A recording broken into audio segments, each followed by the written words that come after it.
Hello दोस्तों, आराध्या रस academy के यूट्यूब चैनल में आप सभी का स्वागत है। दोस्तों, राजस्थान चतुर्थ श्रेणी कर्मचारी भर्ती परीक्षा 2025 के नवीनतम पाठ्यक्रम के अनुसार मॉडल पेपर की टेस्ट सीरीज शुरू की गई थी, जिसमें अपने 66 मॉडल पेपर हैं वो कंप्लीट हो चुके हैं। आज अपना 67 नंबर का मॉडल पेपर है।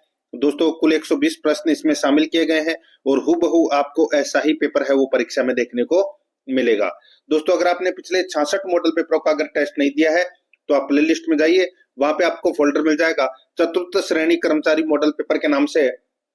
वहां फोल्डर बना हुआ है और उसका जो लिंक है वो आपको डिस्क्रिप्शन में मिल जाएगा। तो आप वहां जाकर पिछले मॉडल पेपरों का टेस्ट है वो अवश्य दें। पद 53,749 है।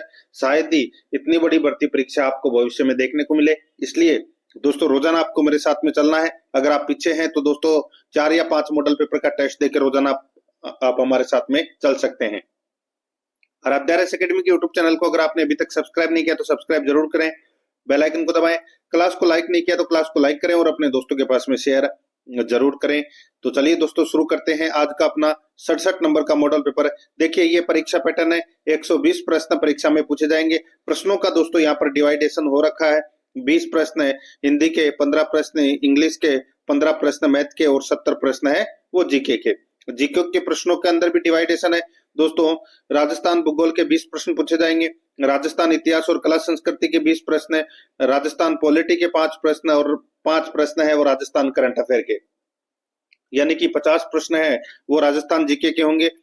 5 प्रश्न है वो भारतीय संविधान के होंगे, 5 प्रश्न है सामान्य विज्ञान के होंगे, 5 प्रश्न भारत के करंट अफेयर के होंगे और 5 प्रश्न कंप्यूटर के होंगे। तो टोटल 20 प्रश्न, ये तो टोटल 70 प्रश्न है वो जीके से संबंधित पूछे जाएंगे।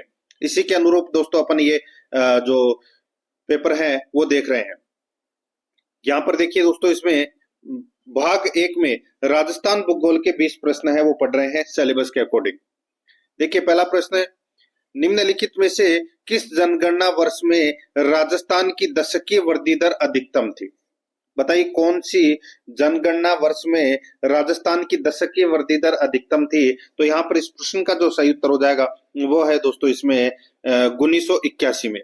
दोस्तों, अभी जो वर्तमान में 2011 के अंदर जो दशकीय वृद्धि दर है वो है दोस्तों 21.3, ठीक है। लेकिन 1981 के अंदर थी दोस्तों 32.97% थी। तो यहाँ पर इसमें 1 नंबर का ऑप्शन बिल्कुल सही उत्तर हो जाएगा। आगे देखिए, सेकंड नंबर का प्रश्न है। ये प्रश्न दोस्तों अभी फर्स्ट ग्रेड में भी पूछा गया था। राजस्थान में सड़क घनत्व है कुल क्षेत्रफल के प्रति 100 किलोमीटर स्क्वायर सड़क किलोमीटर क्या है, यानी कि प्रति 100 किलोमीटर में कितनी सड़क बनी हुई है वो अपने को बताना है। सड़क घनत्व है, तो यहाँ पर इसका राइट आंसर हो जाएगा वो है 92.66। ये अपना इसमें राइट आंसर हो जाएगा, ठीक है। ये आपको इसमें याद रखना है, 92.66%। यहाँ पर 1 नंबर का ऑप्शन बिल्कुल सही। आगे देखिए, 3 नंबर का प्रश्न है, तेंदुआ पुनर्वास कार्यक्रम शुरू किया गया। तेंदुआ पुनर्वास कार्यक्रम है वो दोस्तों कहाँ शुरू किया गया, कहाँ से शुरू किया गया? तो दोस्तों ये जयपुर जंतुआलय से शुरू किया गया। कहाँ से? जयपुर जंतुआलय से। यहाँ पर 3 नंबर का ऑप्शन राइट आंसर हो जाएगा और ये तेंदुओं के संरक्षण से संबंधित था। आगे देखिए, 4 नंबर का प्रश्न है, राजस्थान का मरुस्थल विश्व के इन्हीं अक्षांशों में स्थित अन्य मरुस्थलों से सर्वथा भिन्न है। यहाँ मरुस्थलीकरण प्रक्रिया के संबंध में क्या अवधारणा सटीक है? क्या अवधारणा सटीक है? दोस्तों, विश्व के मरुस्थल में राजस्थान के मरुस्थल की बात हो रही है। यहाँ पे ये देखिए, यह सूखे के कारण प्रारंभ होती है, तो ये गलत हो जाएगा। यह हृदय स्थल से प्रारंभ व प्रसारित होती है, ये भी गलत हो जाएगा। यह शुष्क क्षेत्रों से प्रारंभ व प्रसारित होती है, ये भी गलत हो जाएगा। देखिए, यहाँ पे अन्य मरुस्थलों के संदर्भ में राजस्थान के मरुस्थल के बारे में पूछा गया है। तो यहाँ पर देखिए, यह अतिचारण, अतिहलन, निर्वनीकरण तथा मृदा व जल के अनुचित प्रबंधन के कारण प्रारंभ व प्रसारित होती है। यहाँ पर ये 4 नंबर का जो ऑप्शन है वो इसका राइट आंसर इसमें हो जाएगा। मरुस्थलीकरण प्रक्रिया के संबंध में दोस्तों ये अवधारणा है, ये सटीक है। तो यहाँ पर 4 नंबर का ऑप्शन बिल्कुल सही उत्तर हो जाएगा। 5 नंबर का प्रश्न है, इसमें देखिए, सुमेलित कीजिए दोस्तों, एक तरफ सूची फर्स्ट में झील है और सूची सेकंड में जिला है। देखिए दोस्तों, यहाँ पे नवल सागर झील है वो कहाँ पर है? तो दोस्तों ये बूंदी में है। कहाँ पर है? बूंदी में है ये। और ताल छापर झील कहाँ है? तो दोस्तों ये चूरू में है। कहां पर है? चूरू में है तालछापर झील। तालाब शाही कहाँ है? तो दोस्तों ये धौलपुर में है। और भोपाल सागर कहाँ है? तो दोस्तों ये चित्तौड़गढ़ में। तो यहाँ पर इस प्रश्न का जो सही उत्तर हो जाएगा वो है 2 4 1 3। 2 4 1 3 कौन से ऑप्शन में है? तो यहाँ पर देखिए सेकंड नंबर का जो ऑप्शन है 2 4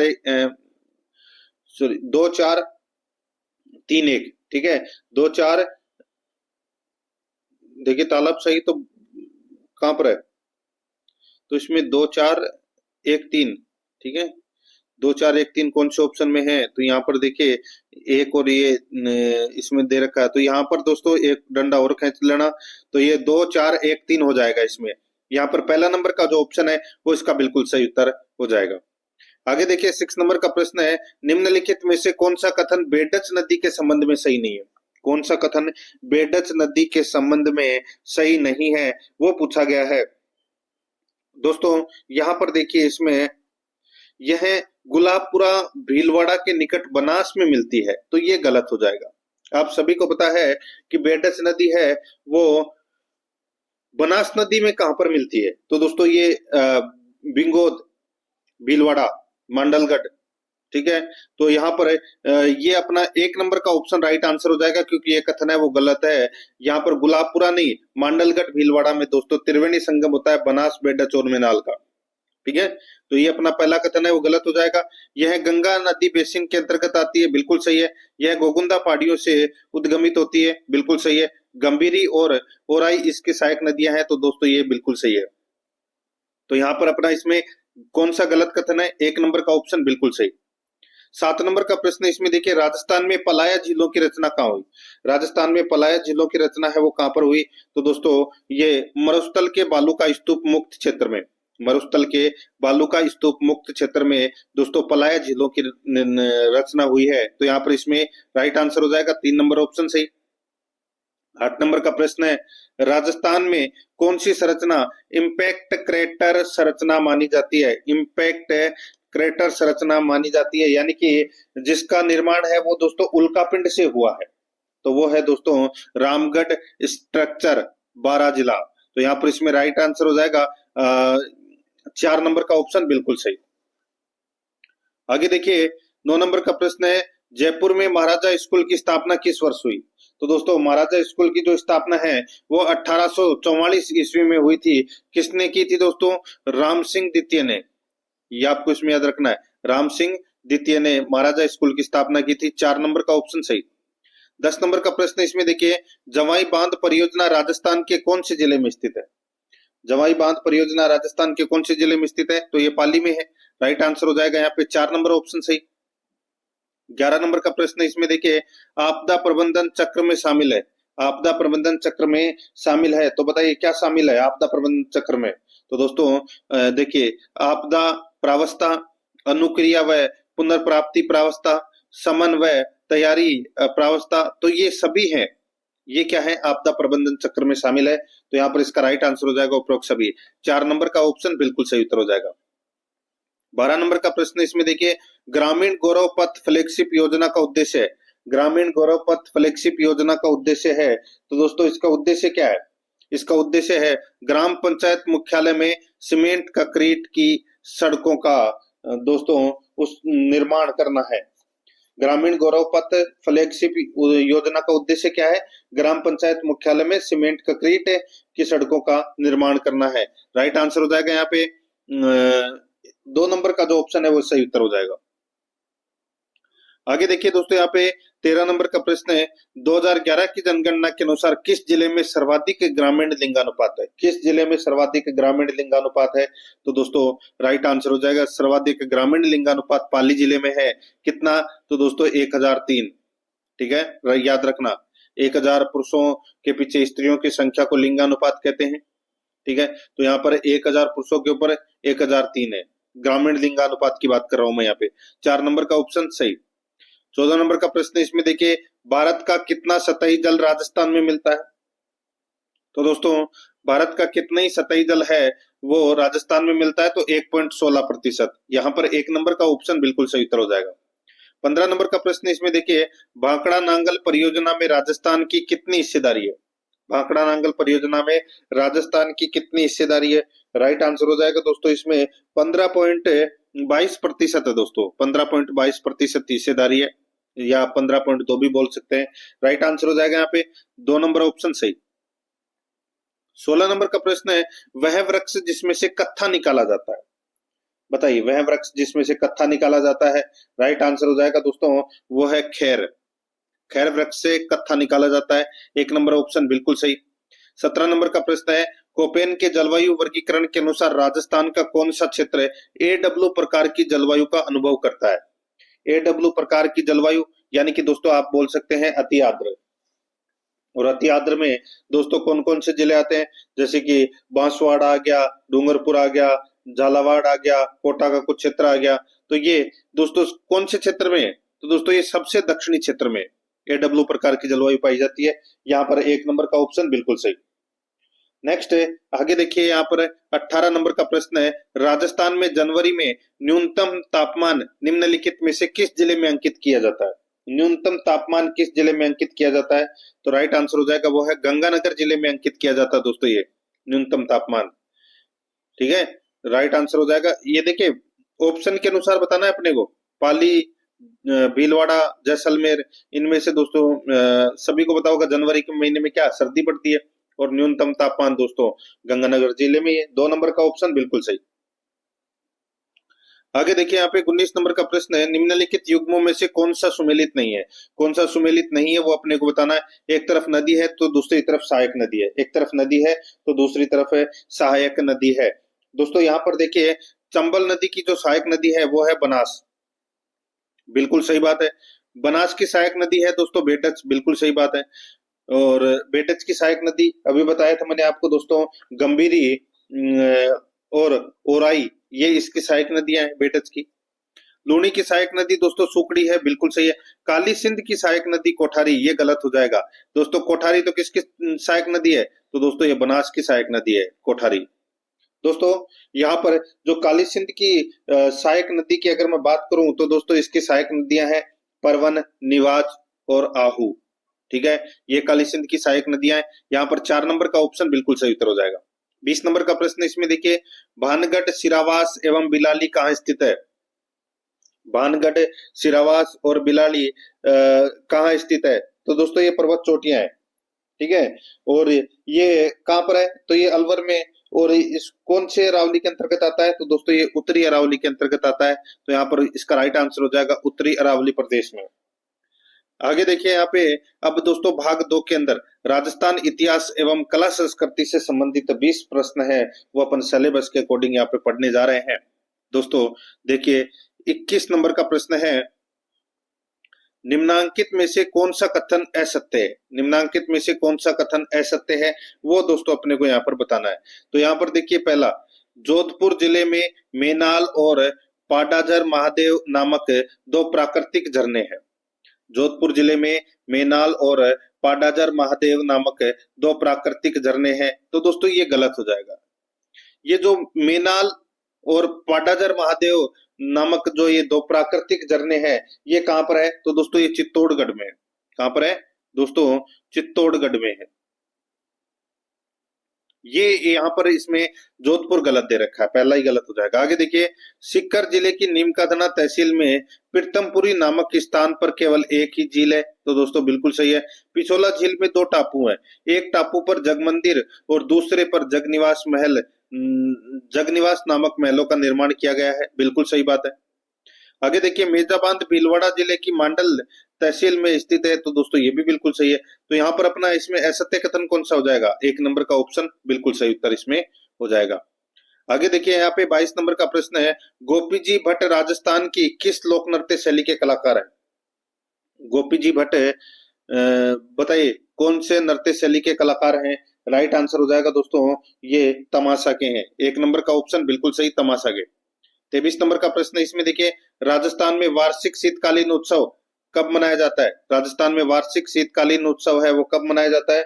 दोस्तों इसका राइट आंसर हो जाएगा ये दोस्तों माउंट आबू में मनाया जाता है। ठीक है, वार्षिक शीतकालीन उत्सव जनवरी फरवरी माह में। तो यहाँ पर इसमें 1 नंबर का ऑप्शन बिल्कुल सही। आगे देखिए दोस्तों, यहाँ पर इसमें 24 नंबर का प्रश्न है, साहित्य एवं साहित्यकार के युग्म में से असंगत छांटिए। साहित्य एवं साहित्यकार के युग्म में से असंगत को अपने को क्या करना है, छांटना है। यहाँ पर देखिए राज प्रकाश साहित्य के साहित्यकार हैं दोस्तों किशोर दास, बिल्कुल सही है। राजवल्लभ, बताइए किसने लिखा था, इस पुस्तक के लेखक कौन है? महाराणा कुंभा, इसमें गलत हो जाएगा दोस्तों। किसने लिखा था ये? तो दोस्तों ये मंडन ने लिखा था। किसने? मंडन ने, मंडन। तो यहाँ पर इसमें राइट आंसर हो जाएगा 2 नंबर ऑप्शन बिल्कुल सही। अमरसार है वो किसने लिखा था? तो ये पंडित जीवाधर ने लिखा था। पाबू प्रकाश है वो आसिया मोडजी ने लिखा था। राइट आंसर हो जाएगा यहाँ पे 2 नंबर ऑप्शन बिल्कुल सही, क्योंकि ये असंगत है।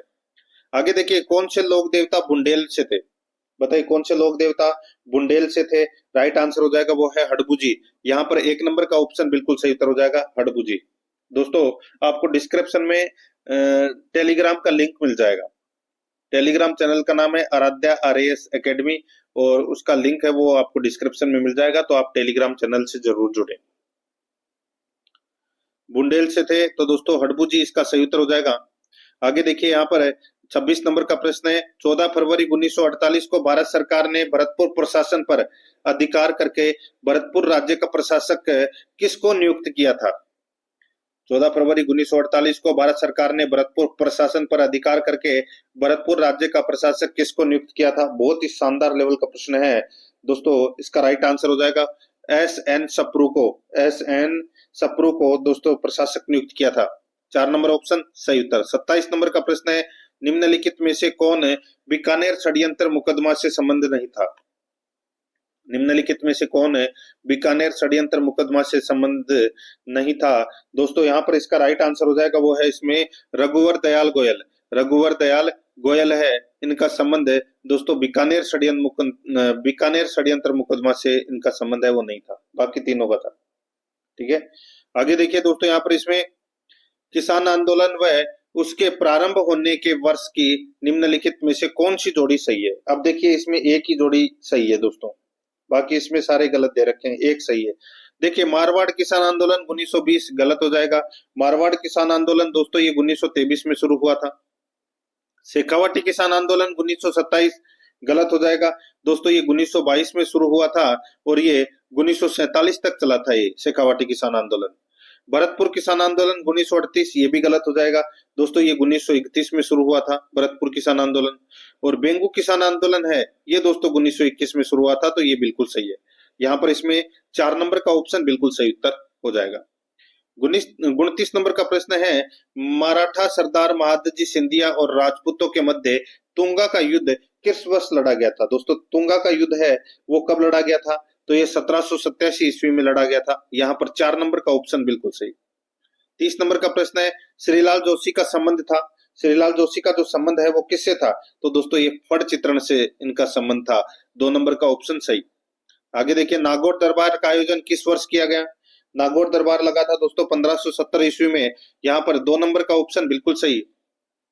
32 नंबर का प्रश्न है, जगत सिंह काव्य के रचयिता कौन थे? जगत सिंह काव्य के रचयिता कौन थे? तो इसका राइट आंसर हो जाएगा वो है रघुनाथ थे। कौन थे? रघुनाथ। राइट आंसर इसमें 4 नंबर ऑप्शन से। आगे देखिए 33 नंबर का प्रश्न है, निम्न में से कौन सा वस्त्र राजस्थान में प्रतिष्ठा का सूचक माना जाता है? प्रतिष्ठा का सूचक तो दोस्तों पगड़ी मानी जाती है। यहाँ पर 3 नंबर का ऑप्शन बिल्कुल सही, पगड़ी। 34 नंबर का प्रश्न है, रावण हत्था को निम्न में से किससे बजाया जाता है? रावण हत्था को निम्न में से किससे बजाया जाता है? तो दोस्तों राइट आंसर हो जाएगा ये नारियल के खोल से बना होता है दोस्तों ये। ठीक है, रावण हत्था। तो यहाँ पर इसका राइट आंसर हो जाएगा 1 नंबर का ऑप्शन बिल्कुल सही। आगे देखिए 35 नंबर का प्रश्न है, बिजोलिया आंदोलन के विषय में निम्नलिखित में से कौन सा कथन सही है? देखिए बिजोलिया किसान आंदोलन की यहाँ पर बात हो रही है, अपने को बताना है कि कौन सा कथन सत्य है।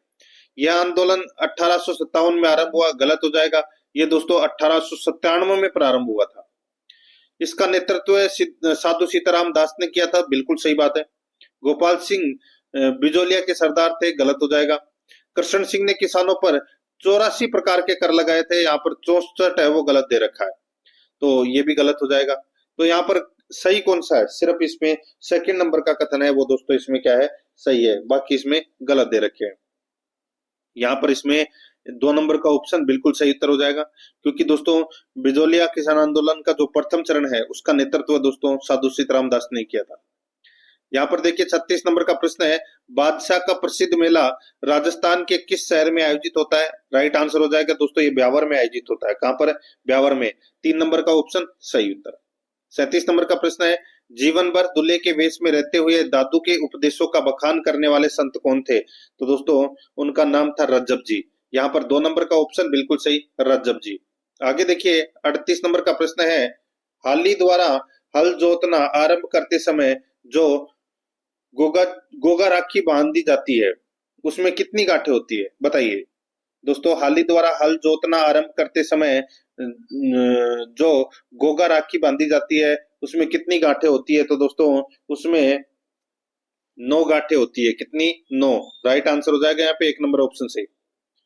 39 नंबर का प्रश्न है, इसमें देखिए, अंग्रेजी पत्र पीप का संबंध निम्न में से किससे था? अंग्रेजी पत्र पीप का संबंध है वो किससे था? तो राइट आंसर हो जाएगा पीप है वो, इसका संबंध दोस्तों जयनारायण व्यास से था। ये पीप है, इसके संपादक थे दोस्तों जयनारायण व्यास। राइट आंसर हो जाएगा यहाँ पे 2 नंबर ऑप्शन सही। 40 नंबर का प्रश्न इसमें देखिए, निम्नलिखित में से कौन सा राजनीतिक कार्यकर्ता संबंधित देशी राज्य सुमेलित नहीं है? कौन सा राजनीतिक कार्यकर्ता संबंधित देशी राज्य सुमेलित नहीं है? तो दोस्तों यहाँ पर देखिए, हरिमोहन माथुर करौली, ये अपना पहला ही गलत हो जाएगा दोस्तों। हरिमोहन माथुर का संबंध है वो करौली से नहीं है, त्रिलोक चंद माथुर का संबंध है वो करौली से है।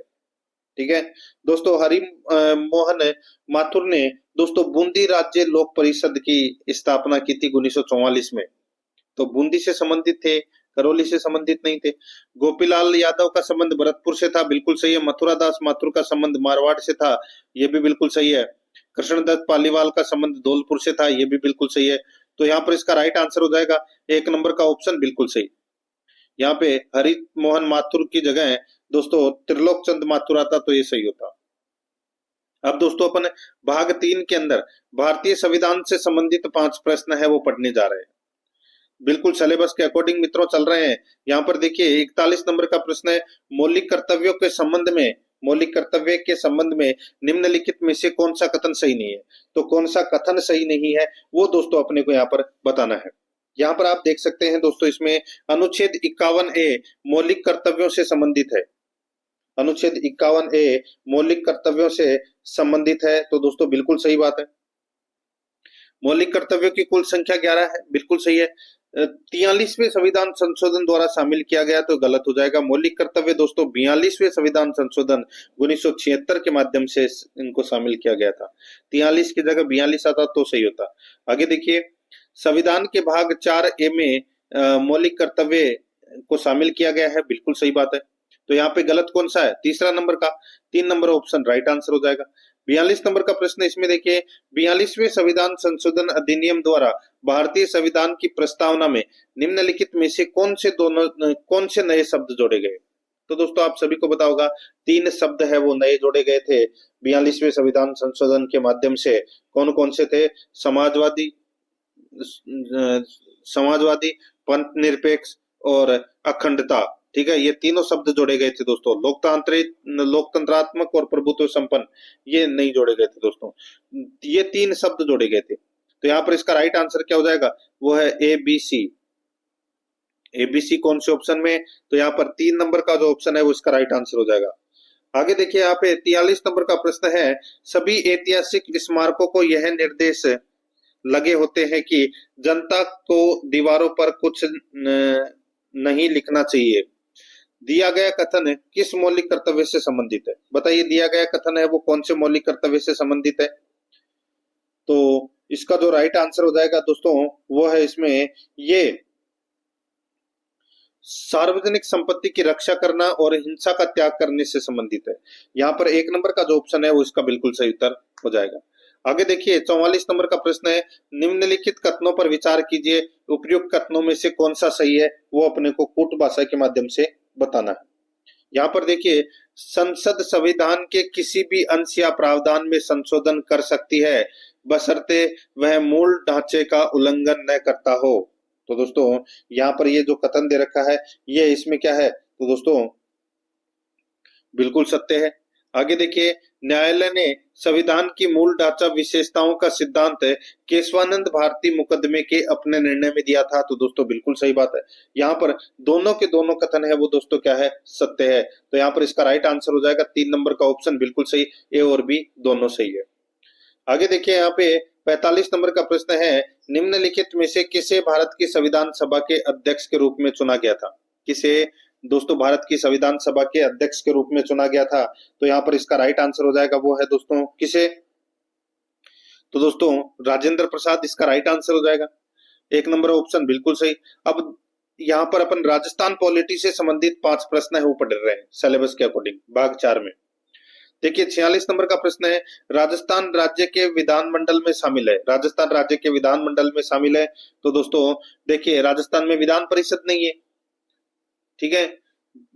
तो राज्यपाल और विधानसभा से मिलकर दोस्तों विधानमंडल बनता है दोस्तों राज्य का। तो यहाँ पर इसमें राइट आंसर हो जाएगा 1 नंबर का ऑप्शन बिल्कुल सही। आगे देखिए 47 नंबर का प्रश्न है, राजस्थान विधानसभा के संबंध में कौन सा विकल्प सही नहीं है? कौन सा विकल्प इसमें सही नहीं है वो अपने को यहाँ पर बताना है। यह एक द्विसदनीय व्यवस्थापिका है, यह एक द्विसदनीय व्यवस्थापिका है। तो दोस्तों बिल्कुल सही बात है, ठीक है। आगे देखिए 32 सीटें अनुसूचित जाति वर्ग के लिए आरक्षित है और 23 सीटें अनुसूचित जनजाति वर्ग के लिए आरक्षित है। तो ये अपना इसमें गलत हो जाएगा दोस्तों। 32 की जगह इसमें 2 और बढ़ा दीजिए दोस्तों, 34 सीटें अनुसूचित जाति वर्ग के लिए आरक्षित है और इसमें भी दोस्तों 2 बढ़ा दीजिए तो कितना हो जाएगा, 25 सीटें अनुसूचित जनजाति वर्ग के लिए आरक्षित है। और देखिए 1952 में पहली बार इसका गठन हुआ, बिल्कुल सही है। राजस्थान विधानसभा में कुल 200 सदस्य हैं, तो बिल्कुल सही बात है। तो यहाँ पर इसमें 2 नंबर का ऑप्शन राइट आंसर हो जाएगा क्योंकि ये कथन है वो इसमें गलत दे रखा है और यही पूछा था अपने को कि कौन सा विकल्प सही नहीं है। आगे देखिए 48 नंबर का प्रश्न है, राजस्थान उच्च न्यायालय की मुख्य सीट यानी कि प्रिंसिपल सीट कहाँ स्थित है? तो दोस्तों वो है जोधपुर। कहाँ है? जोधपुर में। 4 नंबर ऑप्शन सही। 49 नंबर प्रश्न है, राजस्थान में जिला आयोजन समिति का अध्यक्ष कौन होता है? जिला आयोजन समिति का अध्यक्ष कौन होता है? राइट आंसर हो जाएगा दोस्तों वो है इसमें जिला आयोजन समिति का अध्यक्ष दोस्तों जिला प्रमुख होता है। यहाँ पर 2 नंबर का ऑप्शन बिल्कुल सही, जिला प्रमुख। आगे देखिए 50 नंबर का प्रश्न है, निम्नांकित में से राजस्थान के प्रथम मुख्य सचिव कौन थे? प्रथम मुख्य सचिव तो दोस्तों सभी को पता होगा के राधाकृष्णन है। के राधाकृष्णन ये राजस्थान के प्रथम मुख्य सचिव थे। 4 नंबर का ऑप्शन बिल्कुल सही उत्तर हो जाएगा। अब दोस्तों अपन भाग 5 में सामान्य विज्ञान से संबंधित 5 प्रश्न है वो पढ़ेंगे सिलेबस के अकॉर्डिंग। 51 नंबर का प्रश्न इसमें देखिए, आरएच रोग के क्या लक्षण है? आरएच रोग के क्या लक्षण है बताइए दोस्तों। तो दोस्तों ये तेज हृदय गति, ऊर्जा की कमी, बड़ा पेट, तो ये सभी हैं, ये आरएच रोग के लक्षण है। राइट आंसर हो जाएगा यहाँ पे ये सभी। 4 नंबर ऑप्शन सही। आगे देखिए बेमेल जोड़ी का चयन कीजिए दोस्तों। बेमेल जोड़ी का चयन करना है, अपने को बताना है कि कौन सी ग्रंथि के द्वारा कौन सा हार्मोन है वो स्रावित होता है। जैसे कि थायराइड ग्रंथि से थायरोक्सिन हार्मोन स्रावित होता है। एस्ट्रोजन है हार्मोन, ये दोस्तों अंडाशय ग्रंथि द्वारा स्रावित होता है। टेस्टोस्टेरोन हार्मोन है, ये दोस्तों वृषण ग्रंथि द्वारा स्रावित होता है। यहाँ पर एड्रेनलिन हार्मोन, ये यहाँ पे पीयूष ग्रंथि है वो गलत हो जाएगा दोस्तों। पीयूष ग्रंथि के द्वारा पिट्यूटाइन हार्मोन है वो स्रावित होता है। एड्रेनलिन हार्मोन है वो दोस्तों अधिवक्र ग्रंथि के दोस्तों द्वारा ये स्रावित होता है। तो यहाँ पर इसमें 1 नंबर का ऑप्शन राइट आंसर हो जाएगा, ये जोड़ी बेमेल है। 53 नंबर प्रश्न इसमें देखिए, मनुष्य की पोषण नाल, आहार नाल की लंबाई कितनी होती है? मनुष्य की पोषण नाल यानी कि आहार नाल की लंबाई होती है तो दोस्तों ये होती है कितनी? तो ये 32 फुट इसकी लंबाई होती है दोस्तों। यहाँ पर 4 नंबर ऑप्शन सही। 54 नंबर का प्रश्न इसमें देखिए, यदि प्रकाश के पथ में रखी अपारदर्शी वस्तु अत्यंत छोटी हो तो प्रकाश इसके किनारों पर मुड़ने की प्रवृत्ति दर्शाता है, इस प्रभाव को क्या कहते हैं? यदि प्रकाश के पथ में रखी अपारदर्शी वस्तु अत्यंत छोटी हो तो प्रकाश इसके किनारों पर मुड़ने की प्रवृत्ति दर्शाता है, इस प्रभाव को कहते हैं। तो इस प्रभाव को क्या कहते हैं बताइए दोस्तों। इस प्रभाव को विवर्तन बोलते हैं। क्या बोलते हैं? विवर्तन। तो यहाँ पर 4 नंबर ऑप्शन सही उत्तर। 55 नंबर प्रश्न है, दी गई धातुओं में से कौन सी ऑक्सीकरण को रोकने के लिए मिट्टी के तेल में संग्रहित की जाती है? बताइए दोस्तों, दी गई धातुओं में से कौन सी ऑक्सीकरण को रोकने के लिए मिट्टी के तेल में संग्रहित की जाती है? तो इसका राइट आंसर हो जाएगा वो है इसमें पोटेशियम। यहाँ पर 1 नंबर का ऑप्शन बिल्कुल सही, पोटेशियम। अब दोस्तों अपन यहाँ पे भाग 6 के अंदर भारतीय करंट अफेयर से संबंधित 5 प्रश्न है वो पढ़ेंगे। देखिए यहाँ पे 56 नंबर का प्रश्न है, 14 फरवरी से 15 मार्च 2025 तक आयोजित टाटा WPL यानी कि वुमेन प्रीमियर लीग 2025 किसने जीती? तो दोस्तों इसका राइट आंसर हो जाएगा, ये जीता दोस्तों किसने? तो ये मुंबई इंडियंस ने जीता। किसने? मुंबई इंडियंस ने। तो यहाँ पर इसमें 2 नंबर ऑप्शन सही उत्तर। आगे देखिए, पीएम सूर्यघर मुफ्त बिजली योजना कब शुरू की गई थी? पीएम सूर्यघर मुफ्त बिजली योजना कब शुरू की गई? इसका राइट आंसर हो जाएगा दोस्तों वो है, ये शुरू की गई दोस्तों फरवरी 2024 में। फरवरी 2024 में। 3 नंबर का ऑप्शन बिल्कुल सही उत्तर हो जाएगा। 58 नंबर का प्रश्न इसमें देखिए, वाई एस जगन मोहन रेड्डी जिन्होंने 2024 में अपना मुख्यमंत्री पद खो दिया, निम्नलिखित में से किस पार्टी से संबंधित है? वाई एस जगन मोहन रेड्डी जिन्होंने 2024 में अपना मुख्यमंत्री पद खो दिया, निम्नलिखित में से किस पार्टी से संबंधित है? तो दोस्तों ये वाई एस आरसीपी पार्टी से संबंधित है, यानी कि युवजन श्रमिक रायतू कांग्रेस पार्टी। ठीक है, इससे थे दोस्तों। यहाँ पर इसमें राइट आंसर हो जाएगा 3 नंबर ऑप्शन बिल्कुल सही। और ये दोस्तों पहले आंध्र प्रदेश के सीएम थे, अब है चंद्रबाबू नायडू। राइट आंसर हो जाएगा यहाँ पे 3 नंबर ऑप्शन सही। आगे देखिए 59 नंबर का प्रश्न है, अक्टूबर 2024 में नई दिल्ली में आयोजित अंतर्राष्ट्रीय सौर गठबंधन सभा के 7वें सत्र की अध्यक्षता किसने की? अक्टूबर 2024 में नई दिल्ली में आयोजित अंतर्राष्ट्रीय सौर गठबंधन सभा के 7वें सत्र की अध्यक्षता किसने की? राइट आंसर हो जाएगा दोस्तों किसने की थी? तो ये प्रहलाद जोशी ने की थी दोस्तों। 3 नंबर ऑप्शन सही। 60 नंबर का प्रश्न है, झुंझुनू राजस्थान की निकिता चौधरी ने निम्नलिखित खेलों में किस खेल में मकाऊ चीन में जून 2024 में पदक जीता? तो दोस्तों जून 2024 में पदक है वो किसने जीता था? निकिता चौधरी ने। और कौन से खेलों में? तो दोस्तों सैम्बो यानी कि सांबो बोल सकते हैं, इस खेल में जीता था दोस्तों पदक। यहाँ पर 1 नंबर ऑप्शन सही। अब दोस्तों अपन भाग 7 के अंदर राजस्थान करंट अफेयर से संबंधित 5 प्रश्न है वो पढ़ेंगे सिलेबस के अकॉर्डिंग। देखिए दोस्तों, 3 दिसंबर 2024 को जयपुर में आयोजित राज्य स्तरीय समारोह में किस जिले के जिला कलेक्टर को दिव्यांगजन कल्याण के लिए किए गए उत्कृष्ट कार्य के लिए सम्मानित किया गया?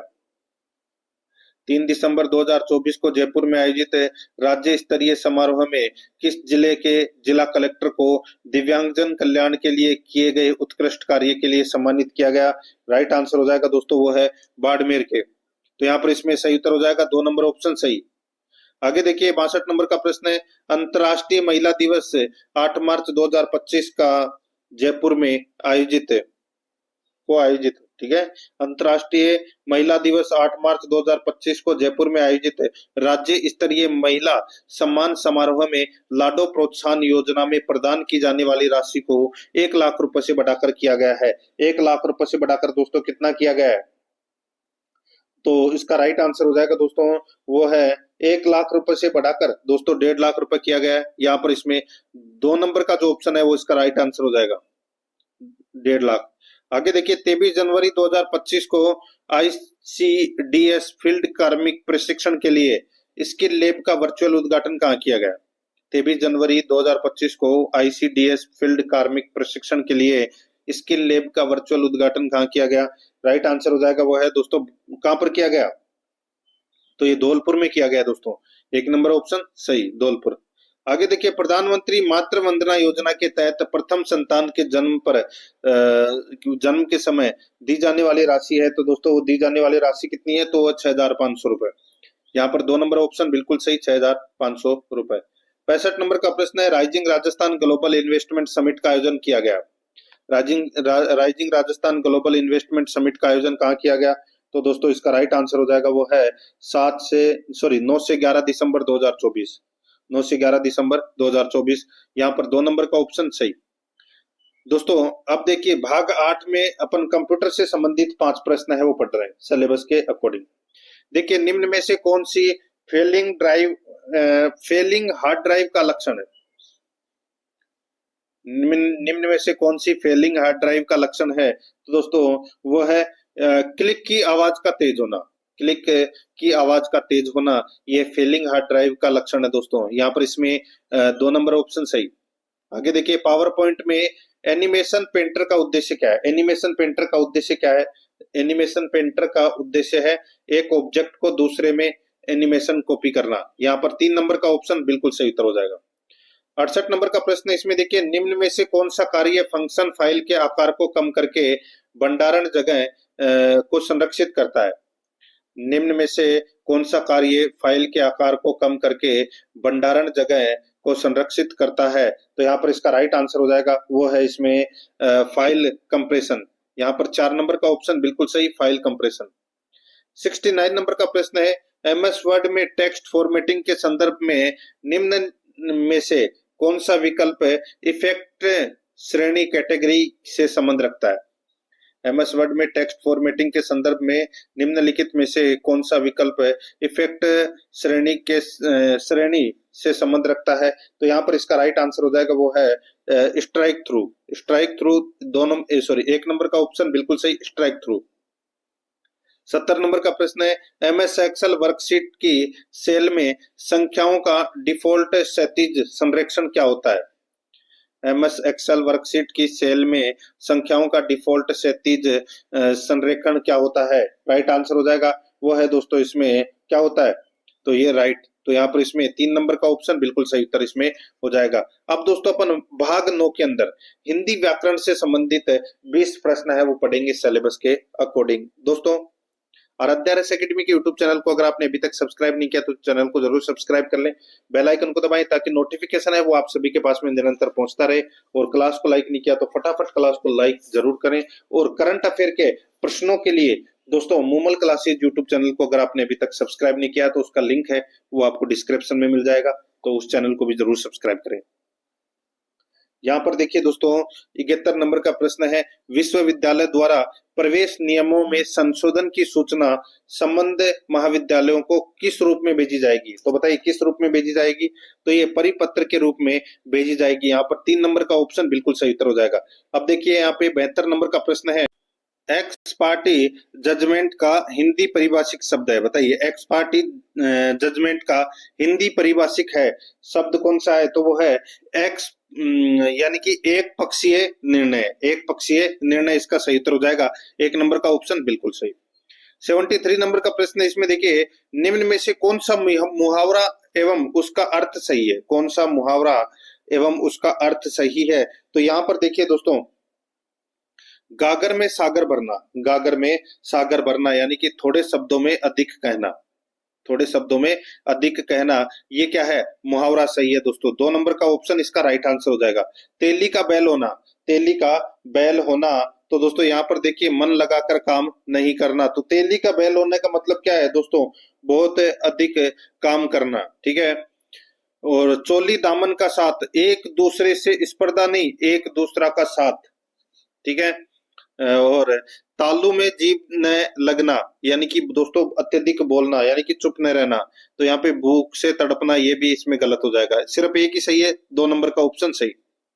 आगे देखिए किस वाक्य में हेतु हेतु मत भूतकाल का प्रयोग हुआ है? हेतु हेतु मत भूतकाल का प्रयोग है वो किस में हुआ है?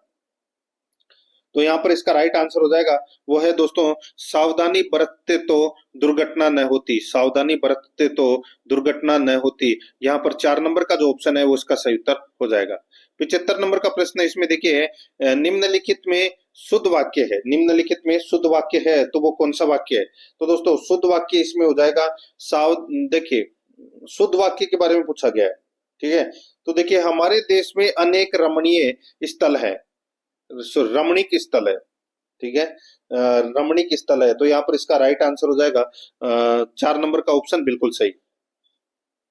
आगे देखिए यहाँ पे 76 नंबर का प्रश्न है, निम्नलिखित में से किस क्रमांक में सभी शब्द शुद्ध है? किस क्रमांक में सभी शब्द शुद्ध है? तो यहाँ पर देखिए जिजीविषा, प्रौढ़ और अतरंग, इन ये जो तीनों शब्द दे रखे हैं ये दोस्तों शुद्ध शब्द है। यहाँ पर 2 नंबर ऑप्शन बिल्कुल सही।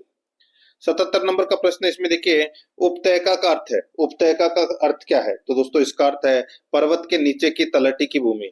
पर्वत के नीचे की तलहटी की भूमि है ये उपत्यका। उपत्यका का अर्थ है। यहाँ पर इसमें 2 नंबर का जो ऑप्शन है वो इसका राइट आंसर हो जाएगा। आगे देखिए यहाँ पे 78 नंबर का प्रश्न है, निम्नलिखित में से कौन सा विलोम युग्म नहीं है? बताइए निम्नलिखित में से कौन सा विलोम युग्म नहीं है? तो यहाँ पर इसमें देख सकते हैं आप,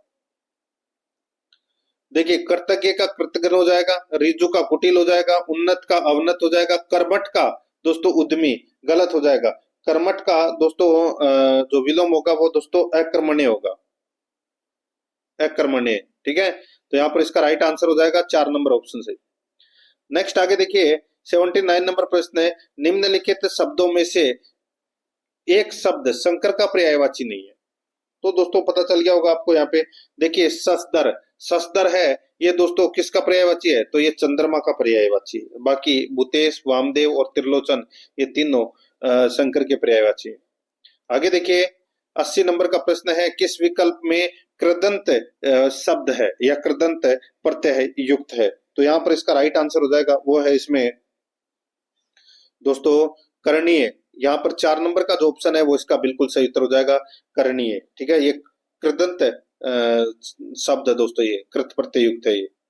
आगे देखिए यहाँ पे 81 नंबर का प्रश्न है, इनमें से किस विकल्प के सभी शब्दों में एक से अधिक उपसर्गों का प्रयोग हुआ है?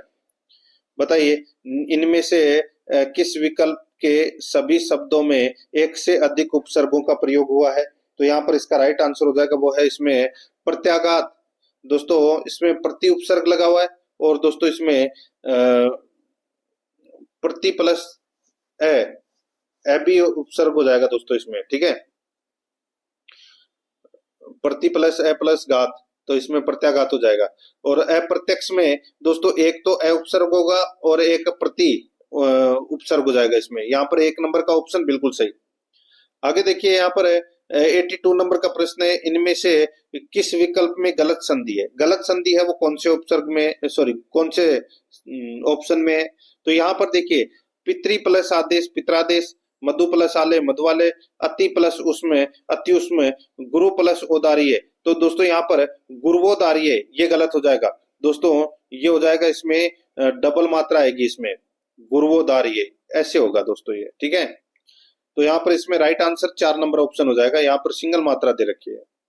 आगे देखिए कौन सा शब्द स्वर संधि का उदाहरण है? स्वर संधि का उदाहरण कौन सा है? तो यहाँ पर आप देख सकते हैं दोस्तों स्वर संधि का उदाहरण इसमें पवित्र है। पवित्र है इसमें दोस्तों क्या है, इसमें कौन सी संधि है? स्वर संधि, अयादि संधि, प प्लस इत्र। राइट आंसर हो जाएगा यहाँ पे 1 नंबर ऑप्शन सही। 84 नंबर का प्रश्न है, किस विकल्प में एक भी विदेशी शब्द नहीं है? बताइए कौन से विकल्प में एक भी विदेशी शब्द नहीं है?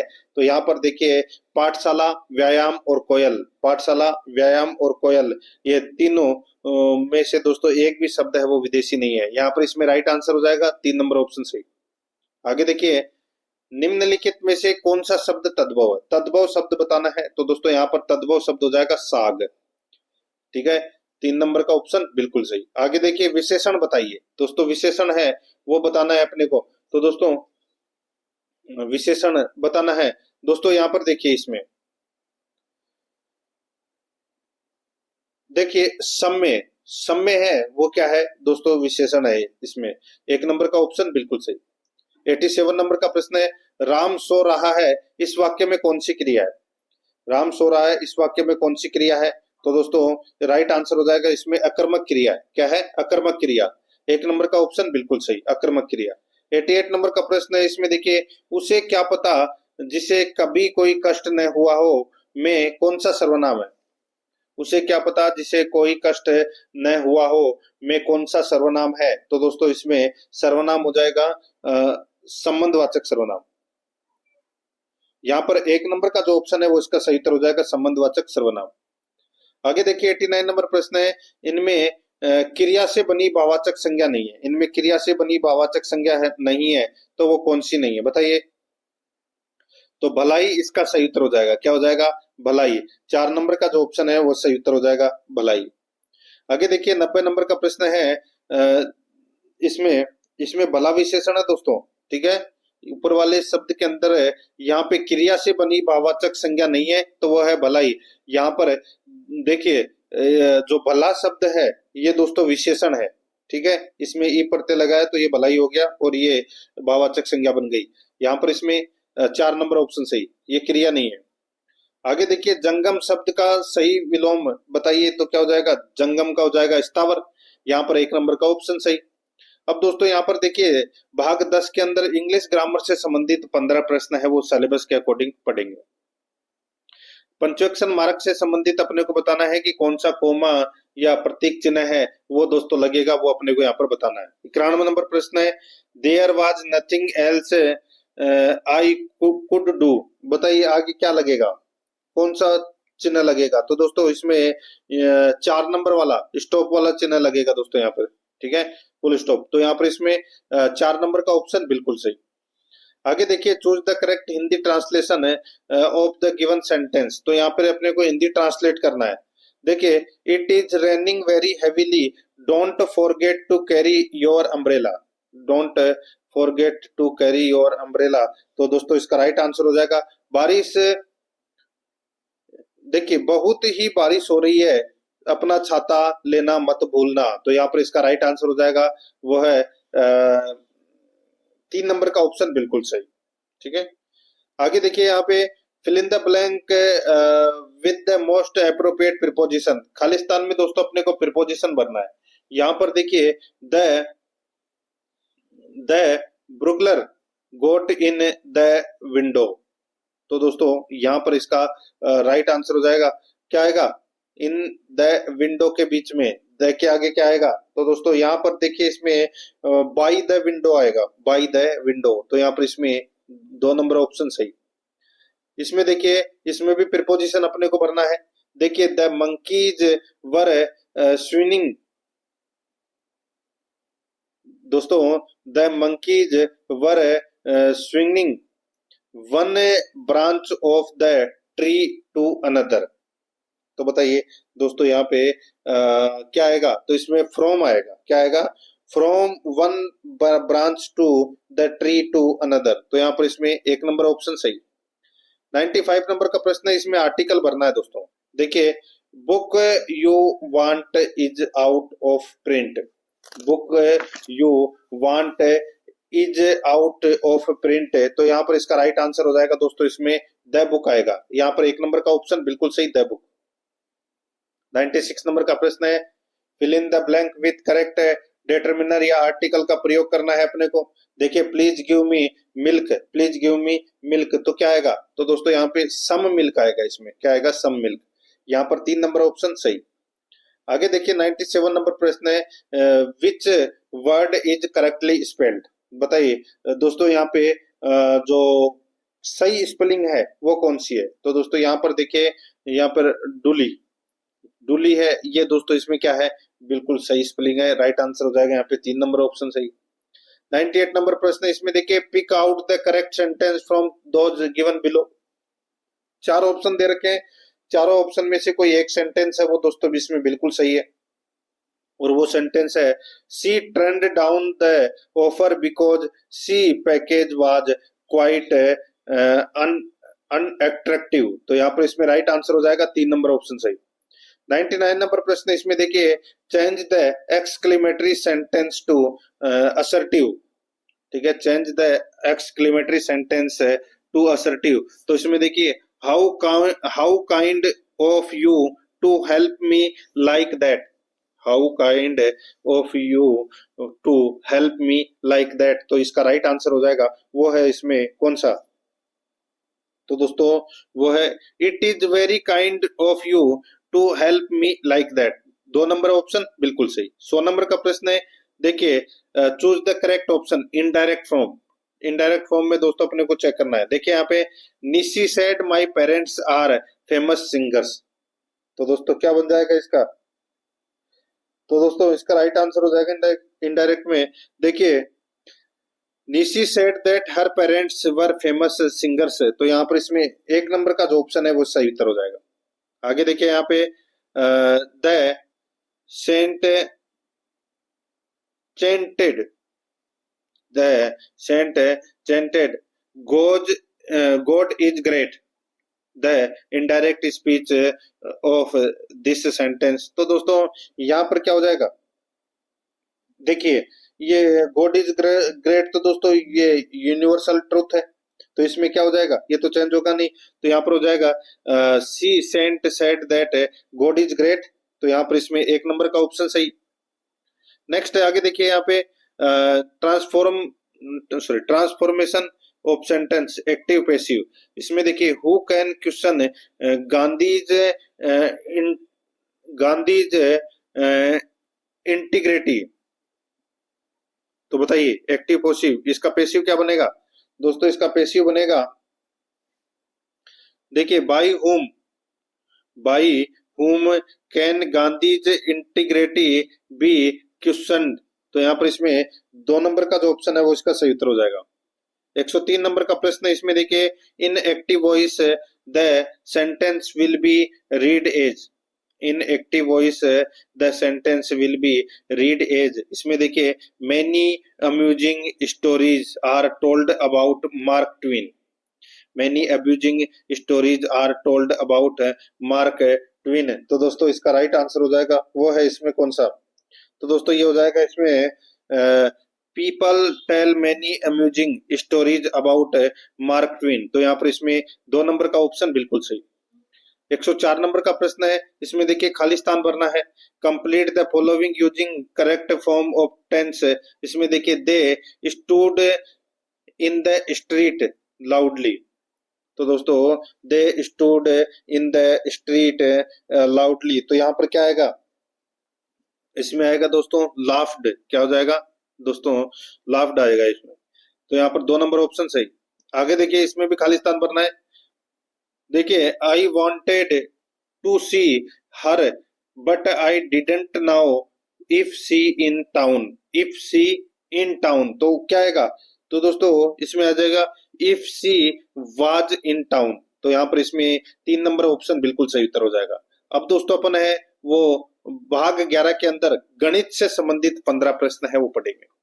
यहाँ पर देख सकते हैं दोस्तों 106 नंबर का प्रश्न है, एबीसी ने मिलकर एक साझे में व्यापार किया, क्रमशः 3,60,000, 3,78,000 और 4,14,000 रुपए लगाए, वर्ष के अंत में कुल लाभ 3,84,000 है, तो इसमें से सी का भाग क्या होगा, इनका अनुपात निकाल लीजिए दोस्तों, देखिए 3 जीरो से ये 3 जीरो कट गई, इससे 3 जीरो कट गई, इससे 3 जीरो, अब अपने पास में कितना बचा दोस्तों 360, 378 और दोस्तों 414, अब इनका अनुपात निकाल लीजिए, ठीक है, इनका दोस्तों आप अनुपात निकालोगे तो देखिए इसका आधा कितना हो जाएगा 180, इसका आधा कितना हो जाएगा 378 का, तो ये हो जाएगा दोस्तों 189, और इसका आधा कितना हो जाएगा, तो इसमें 207, ठीक है, तो 180, 189 और 207, ये इसका अनुपात निकल गया, इसके अनुपातों का योग कितना हो जाएगा, इन तीनों को आप जोड़ दोगे तो कितना हो जाएगा,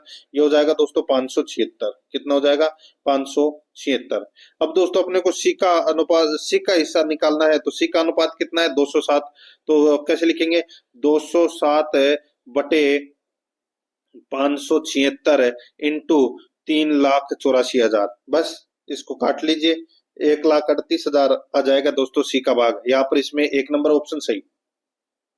आगे देखिए दोस्तों 107 नंबर का प्रश्न है, एक व्यापार में मोहन ने 5,000 रुपए 4 माह के लिए, सोहन ने 4,000 रुपए 8 माह के लिए और राम ने 6,000 रुपए 6 माह के लिए लगाए, तो इन तीनों के लाभ का अनुपात क्या होगा, भाई देखिए 5,000 इंटू 4 कर लीजिए, कितना हो जाएगा, इसका हो जाएगा दोस्तों 20,000, ये तो हो जाएगा दोस्तों मोहन का, ठीक है, और सोहन ने 4,000 रुपए 8 माह के लिए, तो 8 इंटू 4 कर लीजिए, कितना हो जाएगा 8 चौके 32, तो दोस्तों ये हो जाएगा 32,000 कितने माह के लिए, तो दोस्तों ये हो जाएगा 8 माह, सॉरी 4,000 रुपए लगाए थे 8 माह के लिए, तो ये कौन हो जाएगा, ये हो जाएगा सोहन, तो यहाँ पे मैं एस लिख देता हूँ, ठीक है।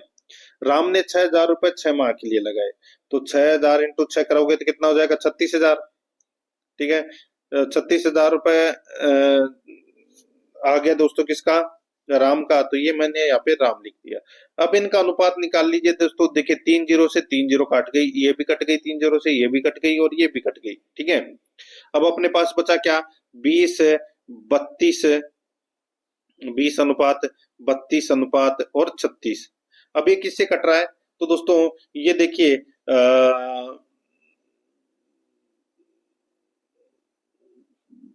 देखिए ये कट रहा है 2 से, तो ये कितना हो गया दोस्तों 10, ये हो गया दोस्तों कितना, ये हो गया 16 और ये हो गया कितना 18। ठीक है, अभी भी ये 2 से कट रहा है, तो दोस्तों ये बचा 5, ये बचा 8 और ये बचा दोस्तों 9, यानी कि 5 अनुपात 8 अनुपात 9। कौन से ऑप्शन में, यहाँ पर 4 नंबर का ऑप्शन इसका राइट आंसर हो जाएगा। आगे देखिए 108 नंबर का प्रश्न है, यदि x अनुपात y बराबर 3 अनुपात 4 हो तो 7x प्लस 3y अनुपात 7x माइनस 3y का मान क्या होगा। सीधा सा है भाई, x और y का मान तो दोस्तों दे रखा है 3 अनुपात 4, तो यहाँ पे 7x प्लस 3y है, तो अपन को क्या करना है, 7 इंटू एक्स का मान कितना है 3 प्लस 3 इंटू वाई का मान कितना है 4, बस। तो 7 कितना हो जाएगा 21 और 3 इंटू 4 12, तो 21 और 12 कितने होते हैं दोस्तों, ये होते हैं 33। ठीक है, तो ये तो आ गया अपना दोस्तों 33। अब यहाँ पर 7x माइनस 3y, तो दोस्तों माइनस 3y करना है, तो यहाँ पर ये 21 माइनस 12 कर दीजिए, सीधा सा अपना उत्तर हो जाएगा। 21 में से दोस्तों 12 गए तो कितना बचा 9, कितना बचा 9, तो ये एक का तो आ गया दोस्तों 33 और इसका आ गया दोस्तों 9। ठीक है, तो अब कट रहे हैं क्या ये किसी से, तो दोस्तों देखिए 3 से कट रहे हैं, ये 3 से दोस्तों 11 बार गया और ये 3 से दोस्तों 3 बार गया, तो यहाँ पे 11 अनुपात 3 आ गया, तो ये अपना सही उत्तर हो जाएगा, 3 नंबर ऑप्शन सही। आगे देखिए, किस प्रतिशत वार्षिक चक्रवर्ती ब्याज की दर से एक धन राशि 2 वर्ष में 4 गुना हो जाएगी। तो दोस्तों 2 वर्ष में 4 गुना हो जाएगी, कौन सी दर से, तो दोस्तों सीधा सा हो जाएगा दोस्तों, यहाँ पर देखिए दर निकालनी है, तो दोस्तों सीधा 100% से क्या हो जाएगा दोस्तों 2 वर्ष में वो 4 गुना हो जाएगी। ठीक है, 2 वर्ष में दोस्तों 100% दर होनी चाहिए। ठीक है, माना कि दोस्तों धनराशि है वो 100 रुपए, तो 4 गुना यानी कि 400 हो जाएगी, तो वो 400 निकालना है, तो दोस्तों अपने को सीधा सा हो जाएगा यहाँ पे 100%, इसका सही उत्तर हो जाएगा 2 नंबर ऑप्शन सही, 4 गुनी होगी। आगे देखिए, रामलाल ने 3200 रुपए 6.1/2% वार्षिक साधारण ब्याज की दर से उधार दिया। 5 वर्ष पश्चात रामलाल को ब्याज सहित कितने रुपए प्राप्त होंगे, तो ब्याज सहित कितने रुपए प्राप्त होंगे, सीधा सा हो जाएगा 3200 इंटू दोस्तों 6.5 लिख सकते हैं इसको, तो 6.5 बटे 100 इंटू 5, बस साधारण ब्याज ही तो निकालना है। ठीक है, बस इसको काट लीजिए, इसको काटोगे तो दोस्तों कितना आ जाएगा, ये 2 जीरो से ये 2 जीरो कट गए। ठीक है, 32 इंटू 6.5 इंटू 5 करोगे तो कितना आ जाएगा, यह आ जाएगा 1040, कितना आ गया 1040। अब 1040 आ गया, तो दोस्तों अपन क्या करेंगे, इसमें 3200 में 1040 ऐड कर देंगे, तो कितना हो जाएगा 4240, यही अपना सही उत्तर हो जाएगा। कौन सा ऑप्शन में, 4 नंबर के ऑप्शन में सही उत्तर हो जाएगा। 111 नंबर प्रश्न है, एक विद्यालय में 36% छात्राएं हैं तथा 864 छात्रा है, विद्यालय में कुल विद्यार्थियों की संख्या कितनी है, विद्यालय में कुल विद्यार्थियों की संख्या कितनी है, तो दोस्तों इसका राइट आंसर हो जाएगा वो है इसमें, बताइए। देखिए 36% छात्राएं हैं, तो सीधा सा है 100 में से 36 गए तो कितने बचे 64% क्या हो गए दोस्तों, कुल छात्र हो गए यहाँ पे। तो यहाँ पर कुल विद्यार्थी बराबर क्या हो जाएगा दोस्तों 100 बटे 64 इंटू कितना आ गया 864, बस आ जाएगा दोस्तों कुल विद्यार्थी यहाँ पे, तो कितना आ जाएगा दोस्तों, ये 1350 आ जाएगा, यही अपना सही उत्तर हो जाएगा। आगे देखिए, 21 पेनों का क्रय मूल्य 15 पेनों के विक्रय मूल्य के बराबर है, तो लाभ प्रतिशत ज्ञात कीजिए। अंतर कितने का है, 6 का अंतर है, तो 6 बटे 15 इंटू 100 कर लीजिए। ठीक है, ये 3 बार गया 5 से ये कितनी बार गया, ये 20 बार गया, ये 3 से दोस्तों 2 बार गया, तो 20 इंटू 2 कितना हो जाएगा 40, तो यहाँ पर लाभ प्रतिशत 40 हो जाएगा। आगे देखिए 113 नंबर का प्रश्न है, मोहन है 10 रुपए की 12 की दर से पेंसिल खरीदता है और उन्हें 12 की दर से 10 की दर से बेच देता है, लाभ प्रतिशत ज्ञात कीजिए। दोस्तों लाभ प्रतिशत ज्ञात करना है तो सीधा सा हो जाएगा, यहाँ पे देखिए 10 और 12, और ये दोस्तों यहाँ पे 12 की दर से 10 बेचता है, ठीक है, यही है पूरा सीन। अब इसको क्रॉस मल्टीप्लाई कर लीजिए, तो दोस्तों 12 इंटू 12 कितना हो जाएगा 144, और 10 इंटू 10 कितना हो जाएगा, तो दोस्तों ये हो जाएगा 100, ठीक है, तो माइनस कर दीजिए, कितना हो गया 44 आ गया, तो यही अपना सही उत्तर हो जाएगा, 3 नंबर ऑप्शन सही। आगे देखिए किसी वस्तु को 96 रुपए बेचने पर प्रतिशत लाभ का संख्यात्मक मान क्रम मूल्य के बराबर है, तो उस वस्तु का क्रम मूल्य कितना होगा। ये ऑप्शन में जो भी संख्या दे रखी है, ठीक है, उसका आप उतना ही प्रतिशत निकाल के देख लीजिए। जैसे कि मैं यहाँ पे ऑप्शन उठा रहा हूँ 60, ठीक है, तो 60 का 60% निकाल लीजिए, कितना हो जाएगा दोस्तों 36, और ये 36 है, ये इस 60 में जोड़ दीजिए, 96 आना चाहिए, तो बिल्कुल आ रहा है, यहाँ पर पहला ही ऑप्शन सही है, 1 नंबर ऑप्शन सही। आगे देखिए एक कक्षा में लड़कों की आयु का औसत लड़कियों की संख्या से दुगना है। कक्षा में 36 विद्यार्थियों में लड़कों और लड़कियों का अनुपात 5:1 है। कक्षा में लड़कों की आयु का योग वर्षों में कितना है, बताइए दोस्तों। यहाँ पर क्या हो जाएगा इसका राइट आंसर। दोस्तों यहाँ पर देखिए इसके अंदर मैं आपको बताऊं, देखिए लड़कों की संख्या, ठीक है, कितनी है 36 विद्यार्थियों में लड़कों और लड़कियों का अनुपात 5:1 है, ठीक है, तो सीधा सा हो जाएगा लड़कों की संख्या कितनी हो जाएगी 36 में से, तो 6×36 यानी कि 30 लड़के हो जाएंगे दोस्तों इसमें, ठीक है, 30 लड़के और 6 है वो क्या हो जाएंगी लड़कियां हो जाएगी 36 विद्यार्थियों में से। अब दोस्तों अपने को लड़कों की औसत आयु निकालनी है, ठीक है, तो यहाँ पर देखिए एक कक्षा में लड़कों की आयु का औसत लड़कियों की संख्या से दुगना है, संख्या से दुगना है, ठीक है, लड़कों की, तो लड़कों की संख्या कितनी है 6 है, ठीक है, तो अपन क्या करेंगे, इससे दुगनी कितना हो जाएगा 12, तो 30 इंटू 12 कर लीजिए, कितना हो जाएगा दोस्तों 360, कितना हो जाएगा 360, तो ये अपना सही उत्तर हो जाएगा, 2 नंबर ऑप्शन सही।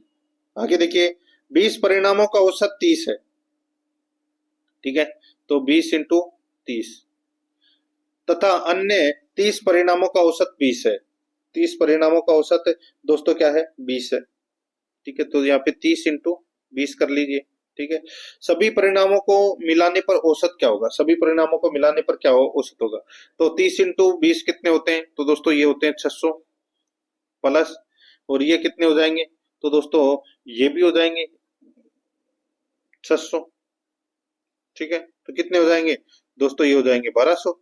अब टोटल संख्या कितनी हो गई दोस्तों, यानी कि परिणाम, तो दोस्तों 20 परिणाम और 30 परिणाम कितने हो गए 50, तो 1200 में 50 का भाग दे लीजिए, कितनी बार गया 24 बार, यही अपना सही उत्तर हो जाएगा, 1 नंबर ऑप्शन सही। आगे देखिए 117 नंबर प्रश्न है, 4 अंकों की सबसे बड़ी संख्या जो 15, 25, 40 और 75 से विभाज्य है वह संख्या कौन सी है, सीधा सा इनका एलसीएम निकाल लीजिए, इनका एलसीएम निकालोगे दोस्तों कितना आ जाएगा, एलसीएम निकाल जाएगा दोस्तों इनका 600, ठीक है, और दोस्तों 4 अंकों की सबसे बड़ी से बड़ी संख्या कौन सी होती है, तो दोस्तों वो होती है 4 बार 9, ये सबसे बड़ी संख्या होती है। अब दोस्तों 600 का इसमें क्या कर दीजिए भाग दे लीजिए, ठीक है, तो दोस्तों शेषफल कितना बचेगा, दोस्तों भाग दोगे तो 16 बार भाग चला जाएगा, लेकिन शेषफल बचेगा दोस्तों इसमें कितना 399, ये शेषफल बचेगा, तो अपन को क्या करना है, ये जो 399 है ये 9999 में से ये माइनस कर दीजिए, तो 9600 बचेगा, वही अपना सही उत्तर हो जाएगा, 3 नंबर ऑप्शन सही। आगे देखिए दो बिंदुओं ए तथा बी जिनके बीच की दूरी 50 मीटर है, दो कारें तथा दो कारें एक्स तथा वाई चलती है, एक्स की गति 10 मीटर प्रति सेकंड और वाई की गति 25 मीटर प्रति सेकंड है, उन दोनों के द्वारा ए से चलकर बी तक पहुंचने में लगने वाला समय क्रमशः होगा। तो क्रमशः समय कितना होगा वो बताना है दोस्तों। यहाँ पर देखिए एक्स को पहुंचने में जो समय लगेगा वो दोस्तों 50 मीटर की दूरी है, उसमें 10 का भाग दे दीजिए, कितना आ जाएगा 5। ठीक है, तो 5 सेकंड लगेगा। और वाई को पहुंचने में जो समय लगेगा वो लगेगा दोस्तों 50 मीटर की दूरी है, ये 25 मीटर की गति से चल रहा है, तो इसको लगेंगे 2 सेकंड। तो यहाँ पर 5 और 2 सेकंड, तो इसका राइट आंसर क्या हो जाएगा? 3 नंबर का ऑप्शन राइट आंसर हो जाएगा, 5 सेकंड और 2 सेकंड।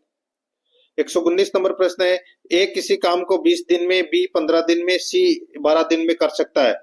ए उस काम को कितने दिन में समाप्त कर सकता है यदि उसे एक दिन बी और अगले दिन सी एकांतर क्रम में मदद करे?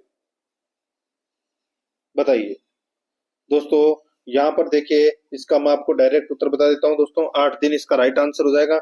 यहाँ पे सबसे पहले अपन ए और बी का एक दिन का कार्य निकालना है, फिर अपने को ए और सी का एक दिन का कार्य निकालना है। ठीक है, और 2 दिन में ए बी और ए सी द्वारा किया गया कार्य निकालना है।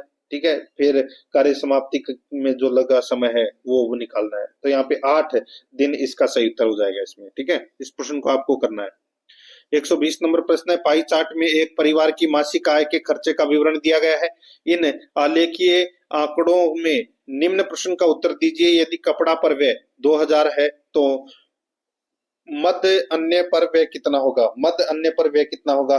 तो दोस्तों यहाँ पर देखिए, ये कुल केंद्रीय कोण दोस्तों इसमें 360 डिग्री हो गया। ठीक है, अब यहाँ पर कपड़ों पर दोस्तों देखिए ये 24% है। ठीक है, और दोस्तों कपड़ों पर व्यय कितना है? 2000 है। तो मध्य अन्य पर व्यय कितना होगा? मध्य अन्य है वो 42% है। तो सीधा सा हो जाएगा दोस्तों यहाँ पे 2000 इंटू 42/24, 42/24 कर लीजिए, क्या आएगा दोस्तों? इसमें आ जाएगा 3500। तो यही अपना सही उत्तर हो जाएगा।